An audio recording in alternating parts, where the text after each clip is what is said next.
Bonjour à tous et bienvenue sur Hertz en Provence. Aujourd'hui, dans le cadre des rencontres du Nouveau Cap, nous rencontrons Widet Bouchamaoui, prix Nobel de la paix 2015. Alors bonjour Widet d'abord. Bonjour. Donc une petite question simple pour commencer. Qui êtes-vous?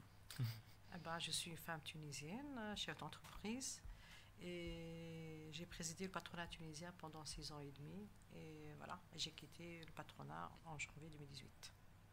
Ça nous va. Très bien, parfait. Alors tout d'abord, une première question. Je voudrais vous demander, qu'est-ce qui est le plus compliqué entre être une femme d'affaires et tout ce que ça implique, ou bien être une femme en Tunisie? Vous savez, moi, j'ai aucun souci, j'ai jamais eu de problème en tant que femme. Un, en tant que femme tunisienne, et deux, en tant que femme chef d'entreprise, parce que la Tunisie a été toujours différente des autres pays arabes et musulmans.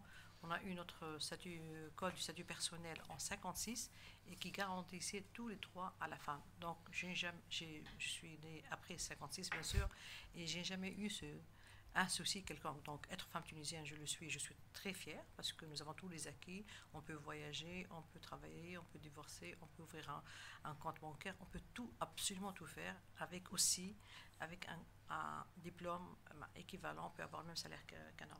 Voilà. D'accord. Chef d'entreprise aussi, j'ai jamais eu de souci. Même moi, j'étais élue par mes collègues en tant que présidente du patronat. J'étais la première femme arabe à être élue à ce poste et j'ai jamais eu un souci quelconque.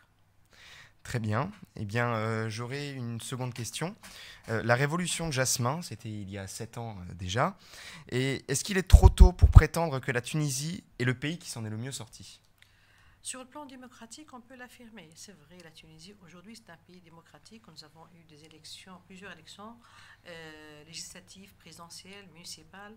Et toutes ces élections se sont déroulées dans un climat démocratique, avec la transparence totale au vu et au su de tout le monde, et des observateurs tunisiens, aussi des observateurs étrangers. Donc, nous avons la liberté de presse, la liberté d'expression. Nous sommes un pays démocratique et la société civile est là pour défendre les acquis de la démocratie. Donc, moi, je peux l'affirmer et tout le monde peut l'affirmer que la Tunisie a bien réussi sa révolution. Reste bien sûr aujourd'hui le côté économique et là où il faut qu'on travaille beaucoup plus pour préserver cette démocratie naissante, pour assurer cette dignité aux jeunes.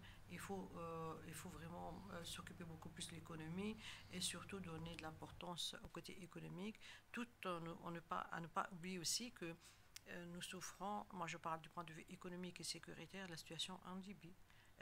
Nous ne sommes pas là. C'est-à-dire que l'Occident a été mêlé en Libye et on connaît la conséquence aujourd'hui. On a tué Gaddafi, mais on a laissé comme ça le pays dans le chaos total. Et la Tunisie, c'est le premier pays qui est en train de souffrir de la situation chaotique en Libye. Donc ça impacte notre économie puisqu'on avait 150 000 Tunisiens qui travaillaient là-bas. On exportait en tant qu'entreprise, on investissait. Et donc tout ça, ça a impacté de plein fouet l'économie tunisienne. Mais moi, je pense aujourd'hui, c'est le rôle de la communauté internationale d'essayer de trouver une solution pacifique en Libye. Voilà. Et vous pensez du coup qu'il serait plus pertinent de tourner l'économie tunisienne vers l'Occident ou de rester vers le monde arabe au contraire? Vous savez, nous, notre premier fournisseur, notre premier client, c'est la France, puisqu'il y a beaucoup de liens historiques avec la France, et surtout, et principalement les pays européens. Donc, on exporte et on importe beaucoup plus de l'Europe, de la France en particulier, mais aussi l'Italie, l'Allemagne, la Belgique, etc. Et donc, notre premier partenaire économique, c'est l'Europe. Puis après, ce sont les pays arabes. Donc, on a été toujours orienté, même nous, lorsqu'on parle, lorsqu'on parle en arabe, on parle arabe, anglais, français, d'une manière, on switch du français à l'arabe d'une manière très claire et nette. Donc, c'est vrai, aujourd'hui, il est temps de diversifier notre économie parce que, vous savez, lorsque il y a des soucis quelconques dans un continent ou dans certains pays, on ne peut pas rester à la merci d'un client ou d'un fournisseur. Aujourd'hui, nous sommes en train de travailler beaucoup plus pour conquérir le marché africain. C'est vrai, nous sommes africains, on l'oublie souvent, mais c'est un potentiel important et je pense que la Tunisie a sa place sur le marché africain. Justement, vous appuyez beaucoup du coup sur l'aspect économique. En quoi vous pensez que la paix économique, elle peut amener la paix politique? Vous savez, en 2011, lorsque les jeunes Tunisiens étaient dans la rue, qu'est-ce qu'ils ont demandé? Ils ont demandé la démocratie, la dignité et le travail.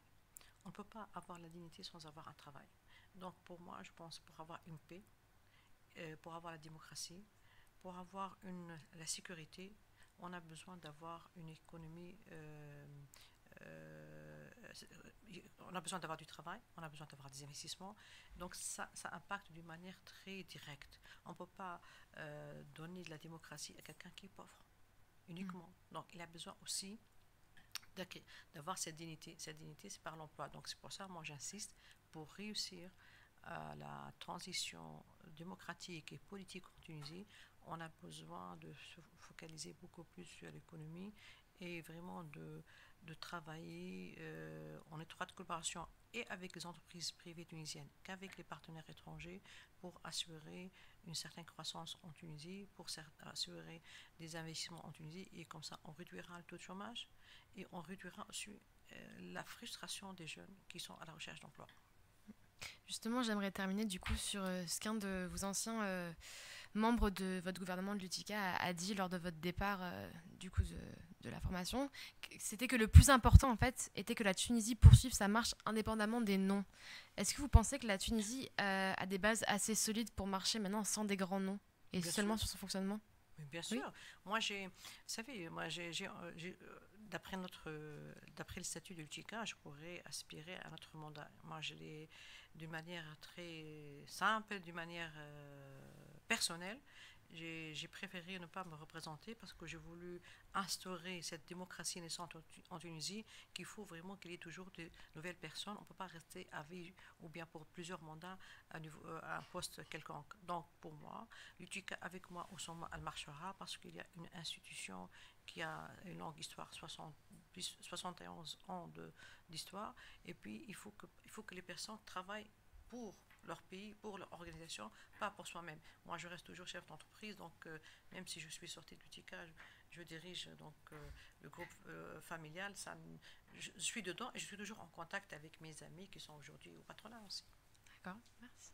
Eh bien, merci beaucoup. Ce fut un plaisir pour nous de vous interviewer. Moi aussi, je suis très heureuse parce que là, ça me rappelle un petit peu ma jeunesse, ça rappelle un petit peu mes enfants qui sont aussi plus ou moins des jeunes hommes. D'être toujours en contact avec la jeunesse, avec les étudiants, c'est bien. Ça ne fait que nous rajeunir. Merci à vous pour cette initiative. Merci beaucoup. Sans prix.